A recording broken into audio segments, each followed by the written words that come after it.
Okay, so welcome back to Overrated. Now, it's been a while since I did this series, and I apologize, as I said it was going to be once a month, but I obviously slacked on that as it's been months. I am starting college currently, so the videos will be more sporadic than usual, but it will be quality over quantity. So, now back to the regular intro and enjoy the video. Overrated. Overrated means rated or valued too highly.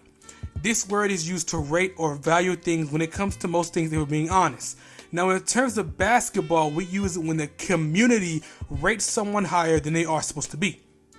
This happens to players not adding context to certain things, or people just not remembering things correctly. Now, this is a monthly series on my channel. Every month, I will deep dive into a player's career who I believe was overrated by the NBA community. Now, this is slander by any means, and it's just me shedding light on things that people are just incorrect about.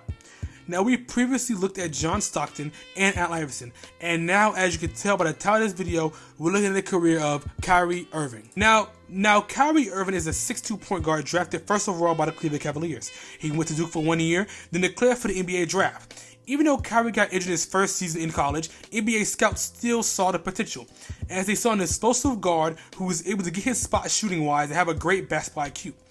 Now, the ball handling is what he excelled at. He was able to break down defenders and finish that rim easily. His rookie season was great, as he won Rookie of the Year and showcased his ability.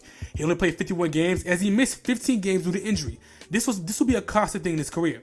Now, Kyrie Irving established himself as an all-star type player, as he went on to be an all-star for the next 2 years. Kyrie would suffer injuries though, as he fractured his finger in his second season, and he also messed his shoulder up. The following year, he had a knee bruise and a biceps injury. Now with all these injuries, Kyrie was still playing at the All-Star level, but his team wasn't good enough to even make the playoffs until the 2014-2015 season. Now LeBron was at a free agency crossroads again, as he was in Miami for 4 years and he just came off a finals loss to the San Antonio Spurs. LeBron joined the Cavs back and requested a trade for Kevin Love, and it formed a big three in Cleveland. LeBron, Kyrie, and Kevin Love immediately made an impact and helped turn his team around and make the playoffs, had their sights set on the NBA championship. Now, I haven't really mentioned why I think Kyrie is overrated, and this upcoming run is one of the reasons why. Now, in 2015, Kyrie and Kevin Love got injured, and there was no match for the Golden State Warriors. Now, in 2016, they made a comeback to the NBA Finals as they had their team and they was ready. Now, the Golden State Warriors was playing an exceptional level all season. They went 73-9, which broke the all-time record, and they were just expected to win the whole thing. And it seemed like they was going to win it, as it was up 3-1 in the NBA Finals, and like it was over the Cavs again, but something happened. Now, LeBron and Kyrie in Game 5 both dropped 41 points each and made a statement that they wasn't going to lose this series. They kept fighting, as LeBron dropped 41 again and Kyrie dropped 23 to win Game 6. In Game 7, the most pivotal game in this series, as they had it tied 3-3, but can the Cavs come back? LeBron dropped 27, 11, 11, and Kyrie dropped 26, and a very pivotal shot that I'll play here. Come up on a minute remaining, and they're putting Curry in the pick and roll, trying to get him on Irving. Irving and Curry, one-on-one. Irving puts it up. It's good. Kyrie Irving. And it helped propel them and win the game. Kyrie and LeBron did the impossible, as they came back from a 3-1 comeback in the NBA Finals and beat the best team in the NBA. But little did they know they won't be celebrating for long. Now, during the offseason, it was discussed if Kyrie could even lead a team, as he was a sidekick and how he was a Robin to a Batman. It wasn't bothering Kyrie that much, as he had just won a title. What does he have to complain about? Now, with that going on in the East, in the West, a signing had just gone on that would change the landscape of the NBA. Kevin Durant signed to the Warriors in 2017.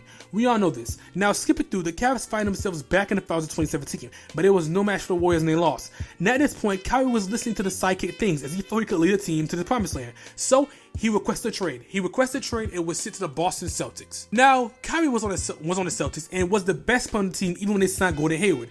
Kyrie was now given a chance to finally do what he thinks he could do and showcase his full ability.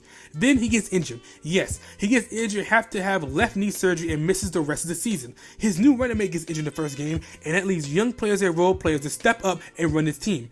They surprisingly got far, as they made the 2017 Eastern Conference Finals, but unfortunately they went against 2010 LeBron and lost 7 games. Kyrie coming back, you would think they would make a good run and return to the Eastern Conference Finals? No. They lost the second round to the Milwaukee Bucks. Kyrie also underperformed as well. Here's his stat line. Now, in round 1, they win against the Indiana Pacers. I provide a graphic of the full series and his stats, but I'm going to read them off. In Game 1, he had 20 points, 7 rebounds, 7 assists, 5 rebounds on 35, 40, 100 splits. In Game 2, he had an impressive 37 points, 7 assists, 6 rebounds on 57, 60, 50 splits. In Game 3, he had 19 points, 10 assists, 5 rebounds on 36, 42, 100 splits. In Game 4, he had 14 points, 7 rebounds, 7 assists, 2 rebounds on 30, 0, 85 splits. That's the Pacers series that they somehow won in 4 games. Now, for the Bucks series, I have the stats on screen as well, and I'm going to read them out. In Game 1, he had 26 points, 11 assists, 7 rebounds, 57% field goal percentage, and 40% from three-point range. In Game 2, he had 9 points, 4 assists, 5 rebounds, 22% field goal percentage, and 20% three-point range. In Game 3, he had 29 points, 6 rebounds, 6 assists, 3 rebounds on 35, 25, 91 splits. In Game 4, he had 25 points, 10 assists, 6 rebounds on 31, 14, 88 splits. In Game 5, he had 15 points, 1 assist, 1 rebound on 28, 14, 100 splits. In that Game 3, most of his points came from the free throw line as he went 11 for 12 in that game. People really were saying that he was comparable to Curry, but when he had to step up, he was inconsistent as the first option. This is another reason why I find Kyrie supremely overrated. He isn't a first option player at all. He didn't even give another try, as in the offseason he went to team with KD in Brooklyn. Kyrie isn't the first option player, and the comparisons to Curry after the 2016 NBA Finals was actually disgusting. People were saying that Kyrie is on his own, he'd be better than Curry, and if I showed the stats from 2018 comparable to Kyrie, it would actually be criminal.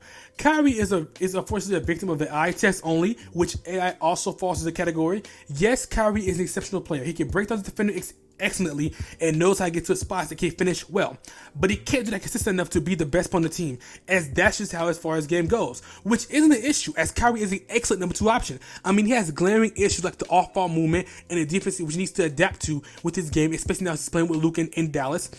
Kyrie just isn't that good as people remember, as he isn't that great of a passer or a playmaker either. Now I'm not saying he can't playmaker or pass, but he isn't as good as supposed to be as your first option championship team. Being a superstar type player isn't turning to be just throwing rides. Kyrie was never this caliber player at any point of his career. We tried to give him a chance, but he proved that he cannot lead the team. The reason why I didn't even mention the next part of his career was because I didn't need to, as my point was already proven. When he lost the first time as being a leading option, he immediately went back to being a sidekick, which is a bad thing. But for his stance, it proves a point. Now, can one of you Kyrie stance answer this question? What has Kyrie done without LeBron James? This is the end of the episode of Overrated. I'm going to try to keep it semi-consistent and do at least every 1 or 2 months, but I have very good content coming out soon, so stay tuned and subscribe to Golden Takes.